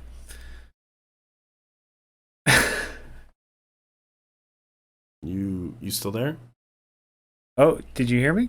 And you went with grind that meat, and that was it. Oh, that's funny. No, I was gonna say you got to grind that meat, but you don't want to get glass in it, or you'll get sued. You get sued? Yeah. Yeah, no, it's for the most part, like, I think the roles are pretty clearly demarcated by stat lines in the game, so you generally will start to develop an intuition for what units fill. Each roles and what traits will really bring that out.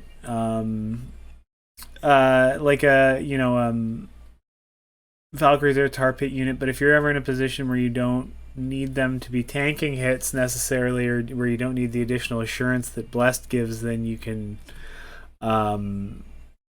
if you use those Blessed rolls as offensive rerolls, then they have a lot more offensive capability as well. So it's also recognizing the unit where the units can flex and yeah, because I do agree with you, and like a lot of units end up having like duality for roles as you use them and as the game goes on.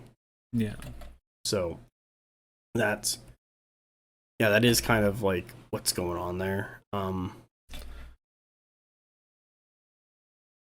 Things, handed hammers, was it brawlers? Or do you got something? Oh no, I was just trying to think if there were any other types that we hadn't touched on. But it's kind of it for that. So let's get into brawlers. This is a more fun kind of regiment. These are usually in the heavyweight class. Sometimes they're in the mediums for some fucking reason, and we'll get into specifically the one that comes to mind. What is the brawler that should not be a medium, or it should change in a couple other ways. But a brawler is very much a regiment that will take a hit and deal a hit back. So sometimes you'll hear me say, "This is an anvil with a bit of bite." They kind of end up being brawlers, but the real brawlers are the things that have high clash, maybe a little bit of cleave, like cleave 1, and then good defensive stats. So they usually have high resolve and high defense. So either might be like defense 3 with a shield to 4, might be just straight up defense 4, might have clash 3 to inspire to 4, might have 4 base and then inspire to rolling 6s, like. So some really good brawlers, and they're usually all heavies, and they cost a fuck ton of points because that's how good they are, because you can swap them between being an anvil, being a hammer, being a generalist. Like you don't care if they get charged because they're gonna take the hit. You don't care if you charge into them because they're gonna deal hits. Like they're a very good all-rounder because they do a bit of it all, but they're also point costed appropriately for that. So the premium brawler that I, as a 100k player, uses and plays is the Ashen Dawn. I view those are probably the best unit of all 100 Kingdoms, and they are a brawler. So if I'm running up there with my movement 7 and I just double march and my opponent charges in me and does a bunch of damage, I'm like, okay, whatever. I'm defense 4 with a reroll because of blessed. Yeah. I'm probably going to use my blessed to reroll my defense size because that keeps me around, it keeps me fighting, it keeps me brawling. Yeah. When it's my turn again, I just go Inspire Clash, 4s rerolling 6s, and I do a bunch of damage to them, cleave 1, and I start cutting through that unit slowly but surely. And because of how accurate they are, and because they got 6 attacks, and because they're all cleave 1, I'm doing a ton of damage. And God forbid if Ash and Dawn charge you. Like, if they just do a charge into a clash, they go up to cleave 2 because of Witch. So now that you're getting slaughtered. Yeah. But the Ash and Dawn player is probably using that bless unless there's like nothing else around, or they don't have cleave or anything, or they don't have very many attacks, to re-roll all the defensive rolls. The other thing is when they use that Prior Commander Supremacy ability, they just put Harden +1 on the Ash and Dawn to reduce cleave, what keeps them alive longer. Or if the regiment they're fighting doesn't have any cleave, they just give an extra attack to kill it faster. Yeah. So that's kind of like, I want to say, like the pedestal of Brawler. Other Brawlers and other factions would be the Incarnate Sentinels from Spires. They got 6 wounds. They're evasion 2 for some goddamn reason. They're the defense 4. They got cleave 2. They're clash 2, but they can go to 3, and they can inspire to 4. So they're getting those hits at that point. I think they're speed 6 or 7, so they're pretty quick. And they got that cleave 2 with their 6 wounds, and you can just run those weird, like, guys into people, and they'll brawl. They'll take the hits. They'll deal the damage back. Yeah. And they'll win fights that way, and they're good. Another really good brawler, what blows my mind that this exists, is the Steelforge out of Dwag, because they are Clash 3 base, but you can flex power to Clash 5, inspire to rerolling 6s. They're cleave 1. They're defense 5, resolve 4. You can put a spell on them from the Tempered Steel Shaper, who you have to take anyway to unlock them, to give them hardened 1. So, like, these things will just take forever to kill, because are they 5 wounds or 6 wounds? I think they're 5. I feel like it's much worse than that. Oh, of course they are. They're also cheap as fuck for what they're doing. Yeah.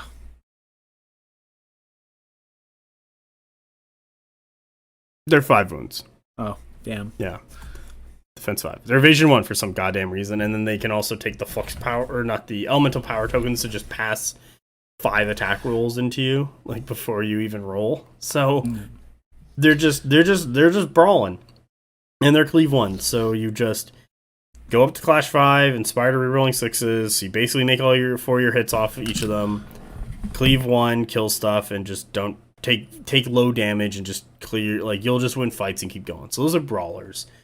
I don't know if every faction has one, but those are some off the top of my head that you see, and you got to be wary of, because they will just sit there and take hits and they will dish them out. You need if you want to kill them off in one turn, you need to have something very dedicated that is like a glass cannon hammer. So Minotaur, Thespis, the 2-handed ones with cleave 3 and Linebreaker are very good into those things. Or you're putting in a lot of work from a lot of other units to bring them down. Yeah. They usually upscale very well for their point cost into stuff. Like they will hold and fight off like multiple things at once, or you like the points you pay into them, you will be getting double back usually. So it's a very good investment if you have a brawler to take a brawler. Yeah. All right. God damn, that's brawlers. I'm gonna take a sip of water.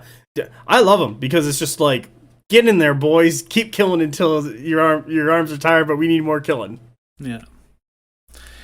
Yeah, it's nice when you have access to it, but yeah, I wouldn't think about that.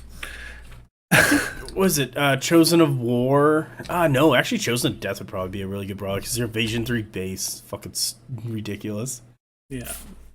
But they also might be like a hammer, what can survive or has more survivability, because I think they could do like a bajillion damage as well.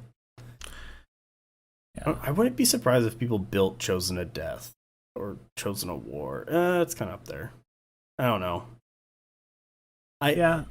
As more Chosen come out for Wadroon, I think that will change. Like, I think Chosen are going to be another big like shake up for Wadroon list building. Yeah, I definitely agree.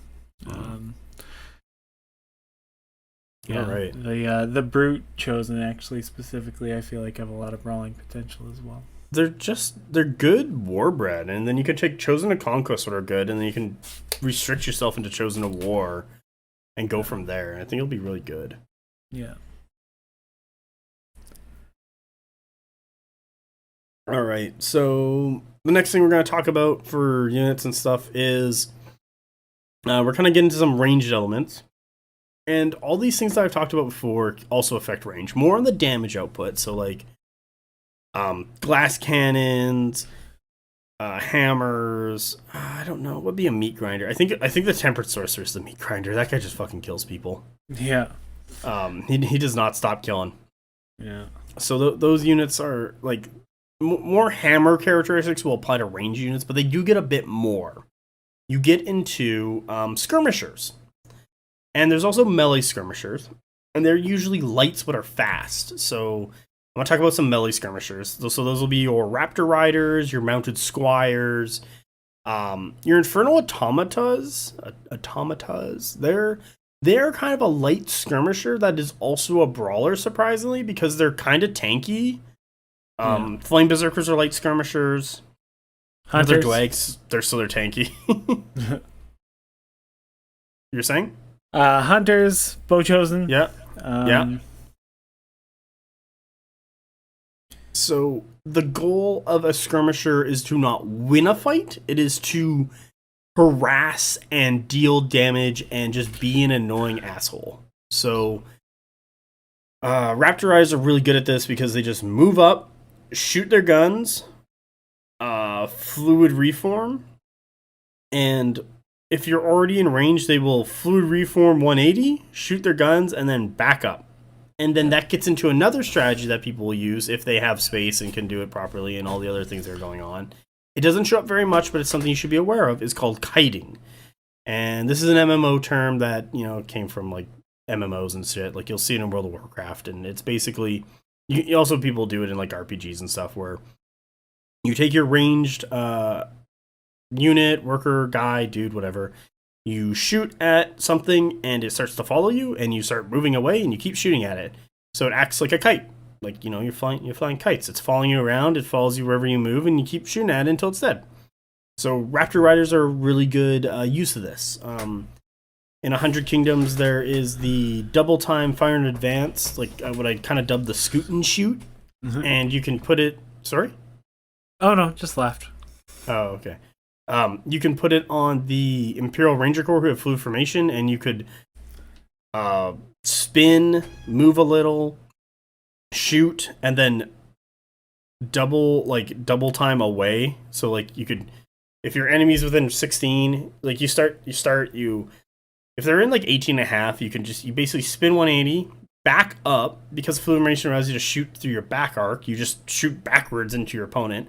And because you now shot and moved, you get to make another move. And then because you made 2 moves, you make a third move. So you could just displace from wherever you shot from, like 10 inches. It's stupid.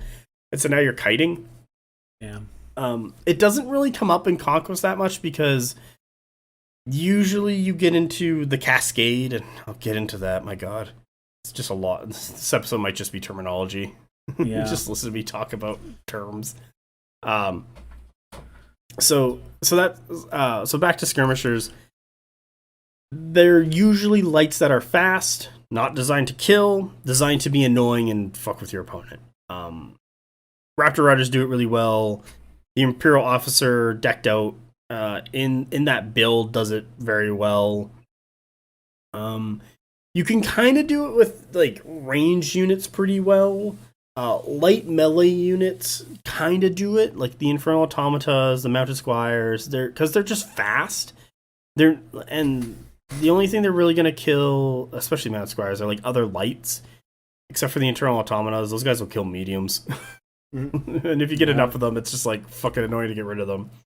So they're like the light brawler unit. Like Infernal Automata kind of fall under brawler, but they also fall under skirmisher just because of how fast they are. And it's just usually a fast thing that is there to be annoying. And if your opponent ever ignores it, you are printing money because you are going to be start pinning stuff, hitting things from behind or the side, getting around those defensive characteristics, making them reroll resolve, make them lose stands. Like it's you start getting into the cheese grater concept. I'll talk about this now. The cheese grater concept is your opponent's army is a block of cheese, and your army is now the cheese grater, and you just rub that thing across the block of cheese, and this will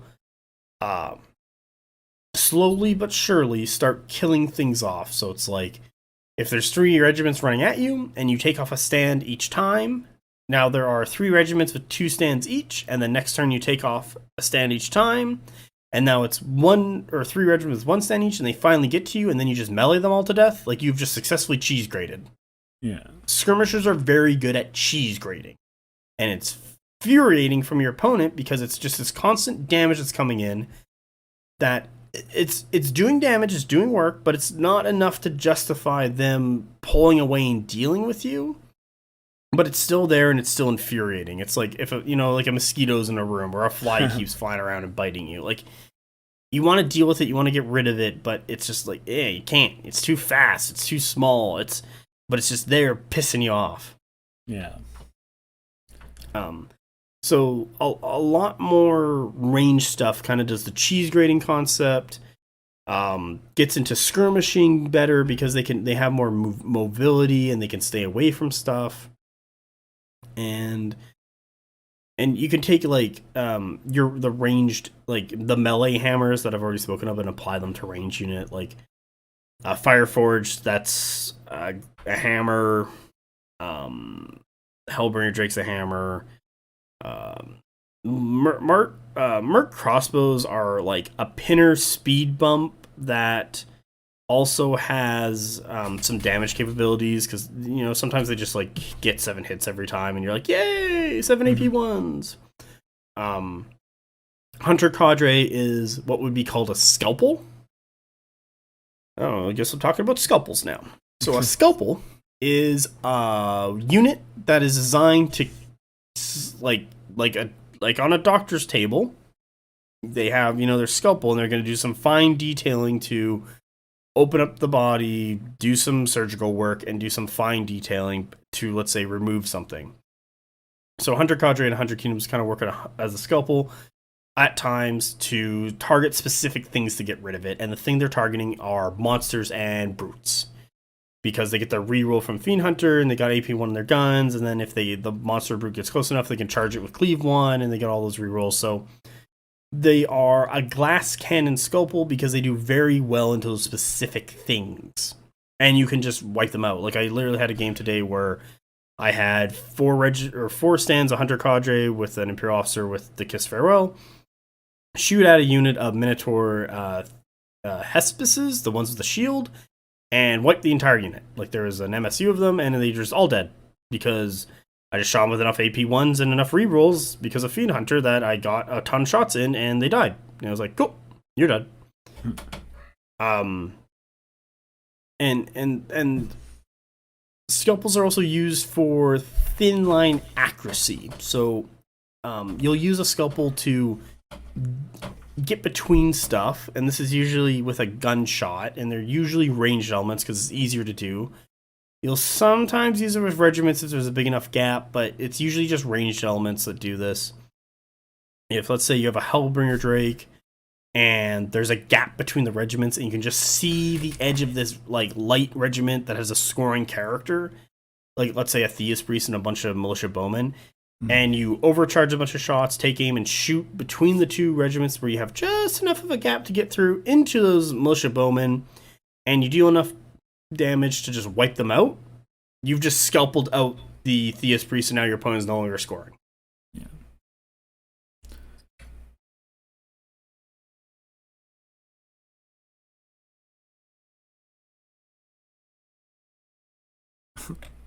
Ugh. All right, I'm done 1 cup of water. Nice. What do you think so far, Mike? Oh, I mean, everything that you're saying is making sense. I don't necessarily have a lot to add. That's good to for know. the most part, because you're ultimately being pretty comprehensive. But yeah. Yeah. I mean, every part of what defines every faction is what combination of those pieces they have access to, and to what degree, and to how efficiently they can play into that. So Yeah, how they can use them. yeah.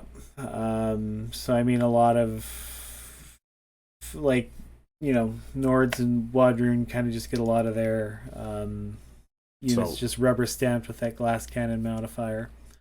Yeah. With varying degrees of, output as a compensation for that, or to balance that out. But yeah, it's sort of a layer of typing that you have to know what plays into each other to be effective. So it's good to have an idea of what the different types of units are, and knowing that, having an idea of the terms or how they're broadly classified also helps you make those valuations on the fly without having You're to kind of breaking up. Oh, of course. Without having to memorize every single stat line and things like that. Yeah, like if you look at something and it's like, all right, that has cleave 2 and it's like clash 4, you're like, okay, that's gonna fucking hit me. And it's like, okay, it's also defense 3 with 4 wounds. You're like, okay, I can probably kill it. Yeah. But if it said it was defense 4 with 6 wounds, you're like, oh, that's gonna fuck me up pretty hard, and it's gonna be a while before I kill it. So that's probably a brawler. Like, you can kind of start classifying shit in different ways just by their stats. Yeah. Yeah. What else was I supposed to talk about? Fuck me, there's so many terms. Talk about skirmishers, talked about range skirmishers, talked about hiding, talked about, what the fuck did I just talk about? Totally forgot. Talked about scalpels. She is son. Yeah, maybe something else will come to me. Maybe I mentioned, I swear to God, I mentioned something that, I was gonna get onto, but I never did. That's fine. Whatever, that's fine. There's more terms will come out. This is just kind of like, hey, let's talk about it. The next thing I'm gonna get at though is not list building. It kind of gets into like scoring, like scenario. So I'm gonna get into the score cascade and what the heck this concept is, because you're starting to get into like concepts now and the acronyms and ideas and terminology behind those that are kind of like your grand strategies, your tactics. So like my opponent who played City States today was like, this is my Vanguard list. I'm like, okay, well, his overall strategy is to use Vanguard. Like, when someone says I'm running an all horse list, you're like, okay, his strategy, like their strategy is to just have a bunch of fucking horses. Like, if someone said to me like, oh, I'm playing a Wadrun Anvil with double, like, with Sorcerer and Hellbringer Drake and a Warlord Wizard, I'm like, okay, you're playing an Anvil with range damage. Like, it gives you an idea of what you're going to encounter and helps you understand what you need to do to deal with it, because you have that terminology and those classifications of that stuff to be like, okay, so they're playing this type of list. What in my list can handle those things? Yeah. And what have I taken to represent that? So I'm going to get back into scoring here now. We get into the score cascade. So I've explained this before on episode 3 of the podcast, but I've recently been told a term that is like, oh yeah, I call that the score cascade. I'm like, I'm stealing that because that's fucking brilliant. So the scoring cascade is, you have medium characters and lights, or fast mediums that can get into the zone turn 2 to score. And you score, we're just going to use, I don't know, let's say the grind them down scenario, because this is every time in my head what I think it looks like. So there's 2 zones, a middle zone, and then 2 zones, and that's from your deployment towards your opponent's deployment. Mm-hmm. So I want mediums on those 2 zones turn 2. The fastest way to do that is to get lights out, and the fastest way to get the mediums on there is to put medium characters into those lights. So then I have turn 1 happens, I have my lights with medium characters run up, Turn 2 happens. I have my lights with medium characters run to the zone, and I have my mediums move up. Next turn happens. I have the mediums move up into the zone. I have the characters, depending on what's going on, they might move forward, they might not. I might transfer them into the mediums. I might do this differently, but I have a medium. I have that medium to light move up into the middle zone, but I have mediums on those back zones, and I'm scoring 3 objectives. Then I have my lights move up again. I have my mediums move up again, and then I have my heavies move up on turn 3. Or I have stuff like sitting back in the zones or whatever. Like, so what is happening is that as things move up and move out of zones that are closer to your table edge and closer to the middle and closer to your opponent, you have things that get brought on to score, so you keep scoring to win. And that's where the cascade comes on. And eventually you will transition to having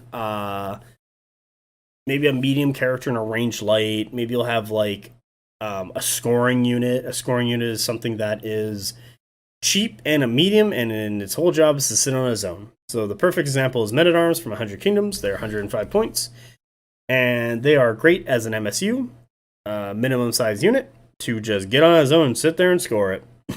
That's it. That's their whole job. Yeah. So, this gets into scenario terminology. So that's kind of the score cascade, and that's kind of how you want to work it and do it as you build your list and as you look at the table. Is like, how do I score these zones? How do I progress forward to score more zones? What do I do when I hit my opponent? How do I prevent them from scoring? Because that's your key to victory, is to score more points to your opponent before the game ends. Yeah. Then let's now get into scoring units. So scoring units, as I said previously, the best one is Men-at-Arms, because they're cheap as fuck. They're a mainstay, and basically every 100 Kingdoms player has a million of these motherfuckers. And they use them as mainstay slots to get all their fun restricted stuff, and they just sit on zones. And they're great for it. So other, scoring units would be, what's another good one? The Fenrir's Beast Packet of Nords is actually pretty good on it. One of the tops. One of the tops. They're also pretty fast, but means you can actually counter score your opponent by just running them into your opponent's zone and maybe like potentially killing whatever's there and scoring it.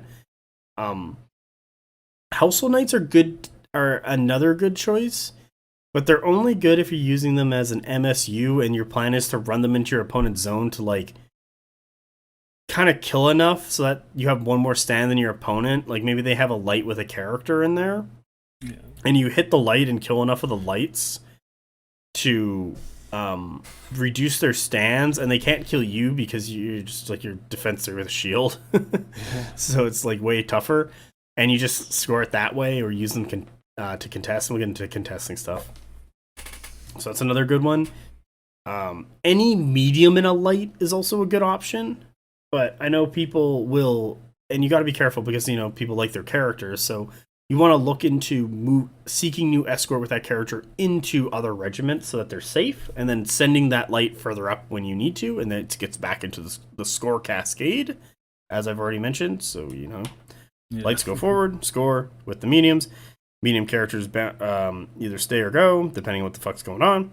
Mediums come in, score ahead, and just kind of, you know, cascade through all your like different weight classes of stuff to score things. What's another good scoring thing?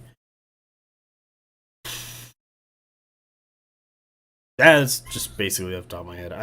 Spires. There's always weird shit in Spires. Put a high clone executor with a bunch of marks. Actually, marksman clones are a really good scoring unit because they're medium and they're archers, so they love sitting on back end zones, and they have super far range. Like medium archers are probably the best back end scoring stuff in the entire game. So yeah, marksman clones. The archer statues from 100, or it's not 100, Old Dominion is really good. Yeah, Nords have a couple options there. You can put a Cannoneer in the Bow Chosen or Blooded and Stalkers. The Hellbringer Drake is a great back end scoring piece, especially if you put a wizard on that fucker. Yeah. So those are probably some of the Like those are the premium best things to put in back end scoring because they can contribute to the fight still. Like men at arms are probably the best scoring unit because they're so cheap for what they do. But they cannot contribute to the fight unless the fight is right in their face, and at that point you're like, get away from me. And also they die. Yeah. So yeah. Then we got contesting units. Contesting units are usually fast things that can kind of sneak in there and get in there. So this gets into like your skirmisher choices. So Raptor Riders, Hunting Pack, Mounted Squires, Fenris Beast Hounds can actually do it because they're just speed 7. Like anything that's basically like speed 7 plus. Infernal Automatas are really good at it too. Yeah. And your idea with that is not to score that zone, it's to prevent your opponent from scoring that zone. And you do it by just throwing these things into the zone and saying, here, deal with them until you can score. Yeah.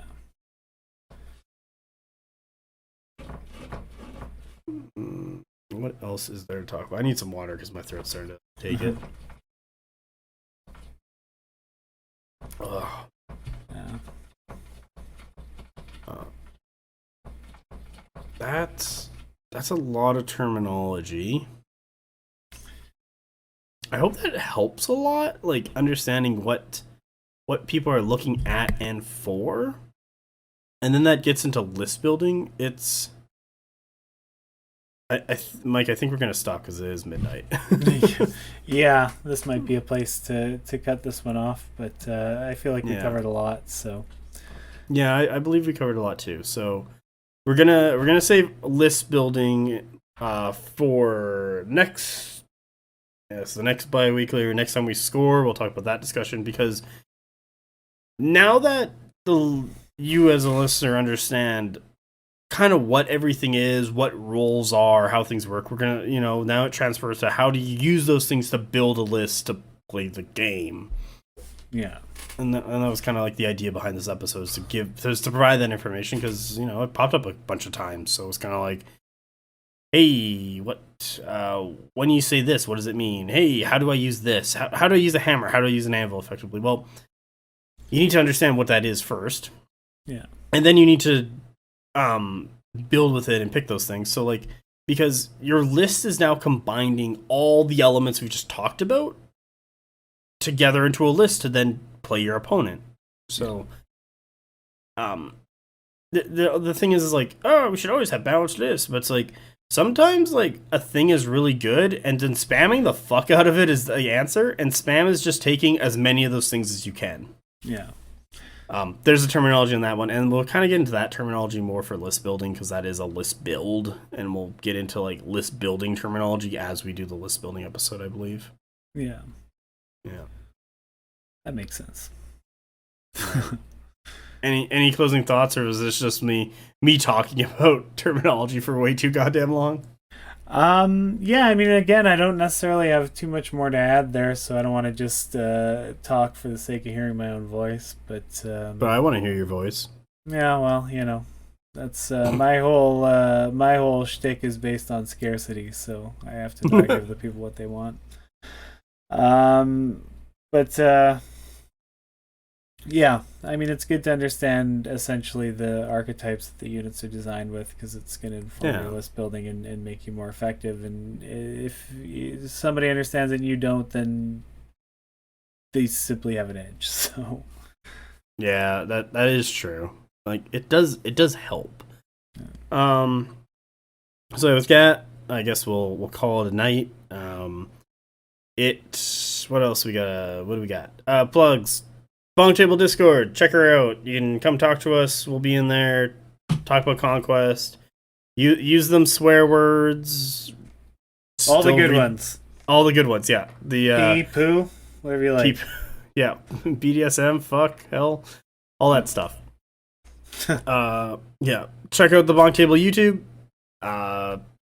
Let your friends know. Word of mouth. If you're in a local meta in let's I don't know, pick a country. Let's go with Ethiopia. Let your friend know. Yeah. And if they don't play Conquest, see if they maybe want a expensive luxury hobby to start spending money on. and Yeah, then man. grow the community that way. So Start with your luxury hobbies. Always Yeah. always buy boats. Buy gold. Okay. I think that's it. yeah, All right. I hope this was illuminating for you, everyone, and have a wonderful evening. Have a good night. Bye.